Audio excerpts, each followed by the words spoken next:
Hi everyone, Shannon here with Mixed Media Minnesota. Welcome to my channel. Today I thought I would bring you along on a project that my sister handed me to work on. So she did a journal and she handed me some fabric, this fabric and this fabric, and she said, hey, I need a cover. Okay, I've showed her 100 times how to make a cover. I think she knows how to make a cover. She just doesn't like making covers. So let's see here, I lost one of my little elements here. Oh goodness, okay. I'm guessing it's bunched up in my fabric here. Hold on, I had a Merry Christmas here.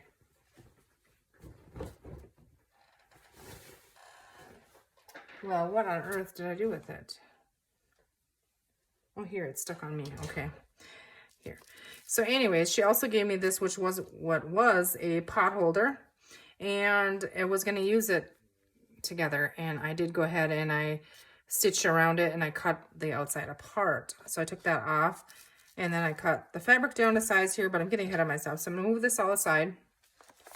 And she sent me the signature, and it's a fat one. So she wants me to stitch that in for her. And I haven't even really looked through it yet, but I can tell you already I'm gonna love it.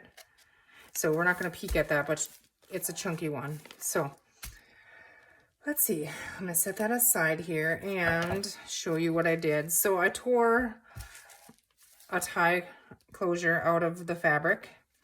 I have that set here. I cut a bubble mailer. This is just a priority mailer. I cut it down to 9 inches by 12 inches. And then I cut the fabric down about 1/4 to 1/2 inch bigger around the entire thing. And I did use a little bit of Fabri-Tac just to hold that down here. Before, so it gets held down while I go to sew it. Then I did cut this fabric, I actually tore this fabric out a little bigger than what we have here. So I think what I'm going to do is I'm just going to flip this up this way. I'm going to go ahead and add some Fabri-Tac on the bubbles, and now I don't add hardly any, just a little bit on here because it's going to be stitched and I don't want it to bleed through. So then what I do is, you can use your silicone brush or whatever, a brush or something. I just kind of wipe it. You guys have seen this before, but we might have new ones here that haven't seen me do a cover. And I just love making covers, so you're going to see more of that. I just wipe that down so it doesn't bleed through. And then when make sure that you have your fabric the right direction here and upside down, or I mean the front facing down. Then I'm just going to go and kind of eyeball this. I like to make the last piece that I glue on a little bigger than the piece originally, because I use this one the 1/4 inch around it to 1/2 inch for my stitching line, and then this here one I'll cut down afterwards, when I pinking shear it, or I could trim it now too, but I think I'm going to go ahead and leave it. And then what I'll do is do a zigzag stitch all the way around the outside. And what I like about these is you can kind of feel it. You can feel where it's at when you're stitching, the bubbles. And so I try to catch a little bit of that, but, just right on the edge so that I can trim it down and we end up with the rectangle that will work for the size of the cover. I'm going to stitch this and I'll be right back. Okay, so I stitched around this, and now I am going to take my pinking shear and I'm just going to trim around a little bit away from my stitch line. Now, when I do make these, I don't go for being perfect. When I was trying to make them, to where they weren't, crooked, or they were exact same, on each side, I never liked how they turned out. And so I don't go for perfect. Then, I'm okay with that. If you're trying to get perfect, the bubble mailers, they do slide a little bit and move. You'll see this isn't straight. I kind of have to move it a little bit to try and catch it. And then it pulls the fabric, depending on what kind of fabric you're using. Like this is a different texture than this one. So sometimes it doesn't work real well. They slide on each other and move. So, I mean, there's all kinds of factors in there.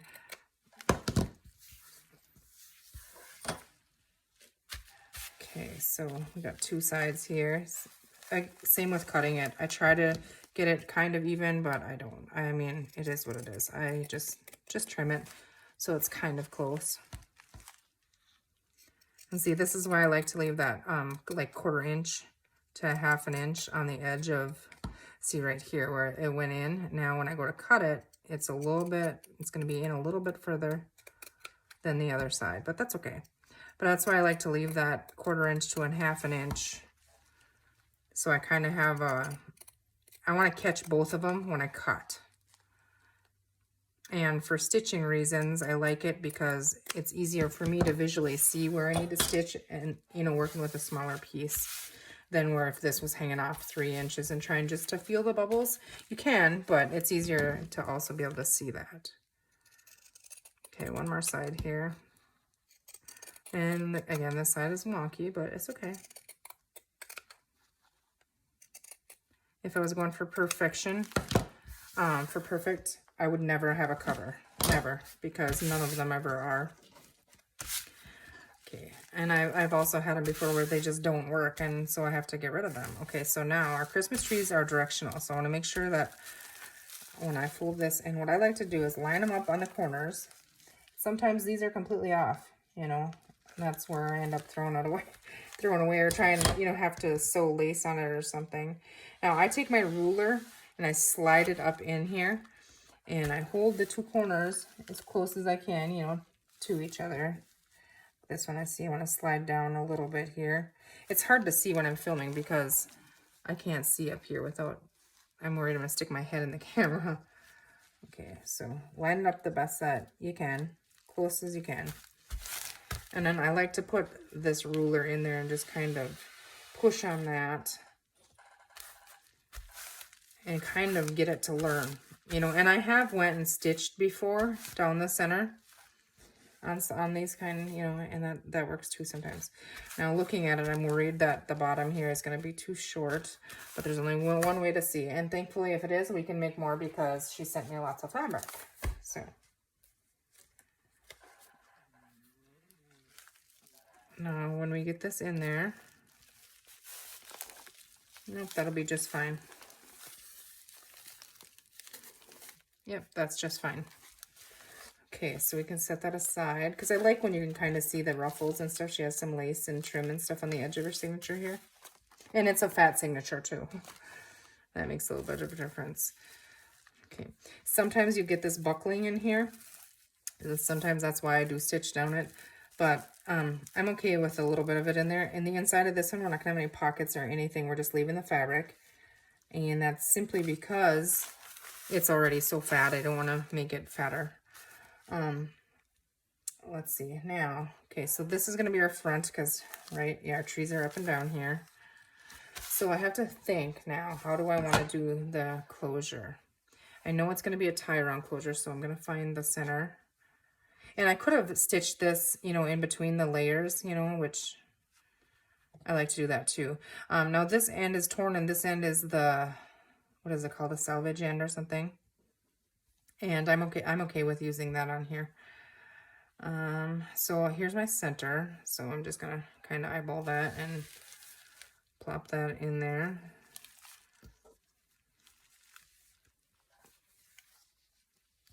The center of the length is what I mean. So we have the tie. We can always trim that if we need to, but no, I just kind of eyeball up and down center of it. Not always getting exactly in the middle. It's fine.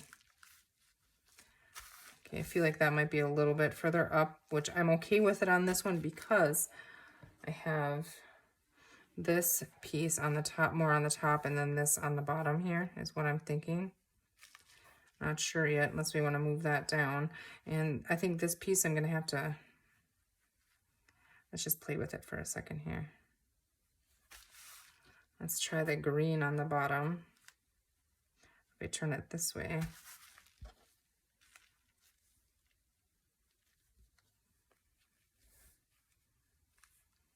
And then this would wrap around there, but that's, okay, and this one we could just trim off. That might be a little bit much.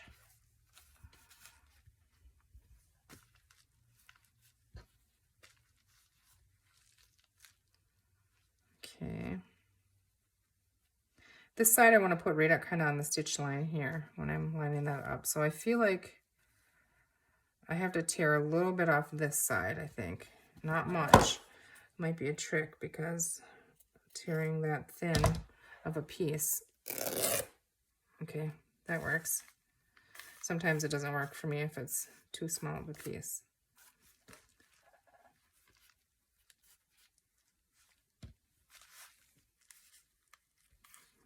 Okay, like the frayed ends on there.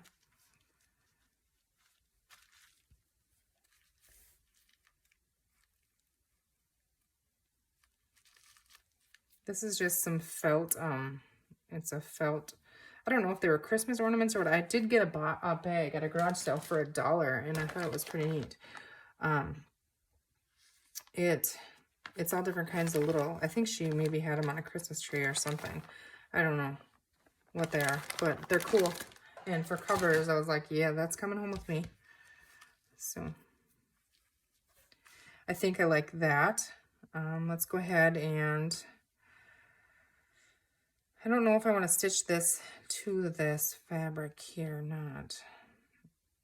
I think I'm just going to glue it. I could have stitched it onto this top piece before I put the bubbles in there. Am I recording? I don't even know if I'm recording. Okay, let's go ahead and glue it. I think we're just going to glue it. I'm just going to use Fabri-Tac. And I'll have to set, glue strings everywhere, and they clean that up in a minute. I'll have to set it under a heavy book or something, you know, after I glue it, because I don't think I'm going to stitch any of this. I do want to put this on there like that. The back is cool too. I'm going to use a generous amount of glue on this because this is like quilted. It's not going to bleed through, and I really want it to stay on there.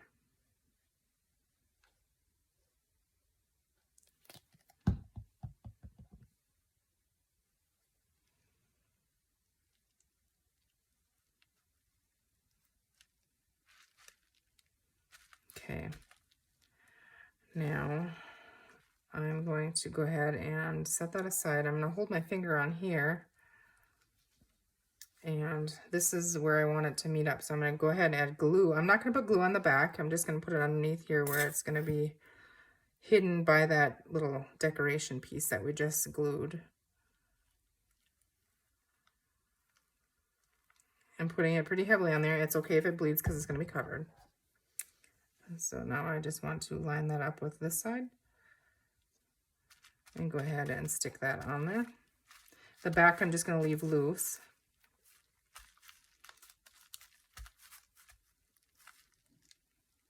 Okay, let's go ahead and add some glue on the back of this. I'm going to leave the edges loose, I think. You're just going to go about, I don't know, 3/4 of an inch in from the whole outside, because if it frays more and stuff, that I'm okay with that. I think it looks cool. It adds texture. Put a fair amount of glue on here as well because I don't want it to come off of the book.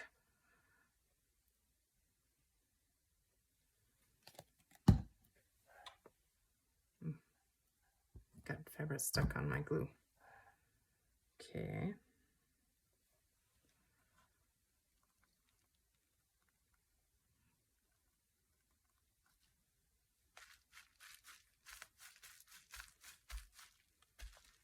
I love the crinkle noise and the feel of using the bubble mailers inside of your covers.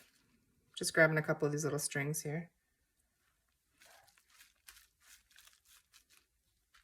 And if this bothers me after, which I don't know if it's going to or not, I can always come and tack it down with glue a little bit. Okay, now does this, I should look from the side here because I can't see the top very good. So if it's, when I'm sitting back here, so if it's crooked, I really don't know.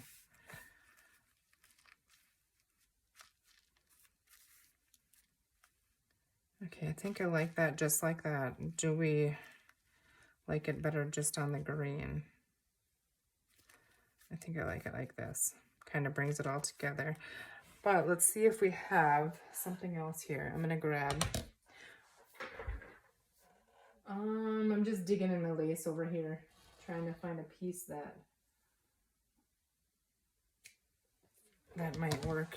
I'm just wondering if we add a little piece of lace on the bottom of this one.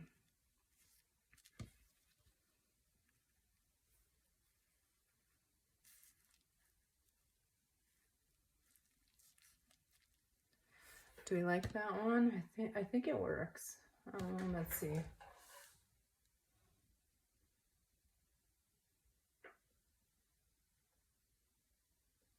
Just trying to look through here and see if I can find anything that I might like just a little bit better. But I don't think so. I think that one works. So go ahead. I'm going to stick that down on there.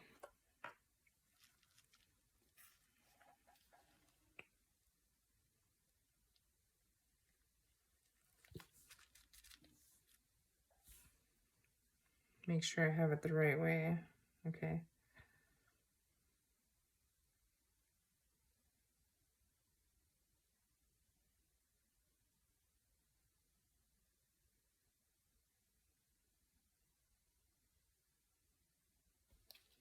Okay.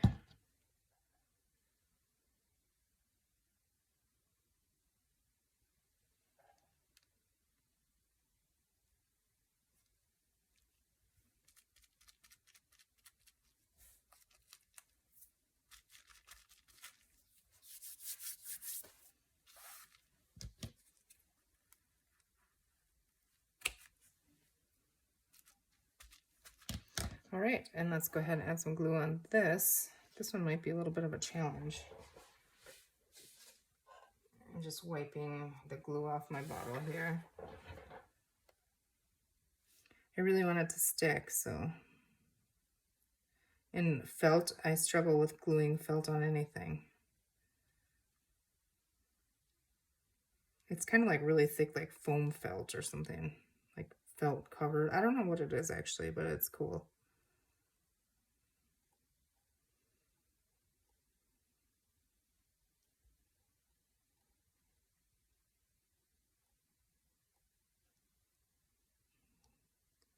Okay, one more little letter here. Okay, now we gotta be careful where we stick it down because that's where it's gonna stay or we're gonna have a mess.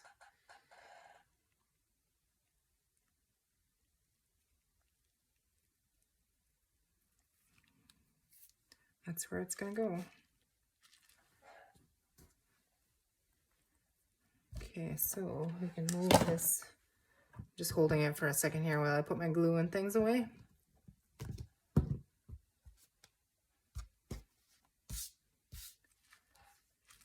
Okay, now I can see a little bit of glue in there, but I'm not going to touch it yet. I might be able to go in there with a craft pick and get that out of there, but I don't want to yet because I'll make a mess. And like I said, if I decide to tack this down, which I probably will, but I'm not going to do that right now. Yeah, then we have our little tie closure here. Now let's see. I can't sew the signature in right now because my front cover is all wet. But it's kind of, it's wet. I don't want to pull it too much, but tied in a nice little bow there. Yeah, that feels really good. Okay, good. Once it's dry, then I can pull it tight and then you'll be able to get it tighter, you know, and once that's stitched in. Okay, so there we go. There we have the very first Christmas cover of the year. I think my sister owes me, right? No, I like making covers. I could just make covers every day. I love making them. I hope you guys enjoyed my process. I hope you enjoyed that. And I think it turned out pretty cute. We'll come back and I will stitch the signature in and then I'll give you a flip through of her journal. I think she said she has a thing or two to do inside of it yet though. So, all right, you guys, have a great rest of your day and we will see you soon. Take care. Thanks for watching.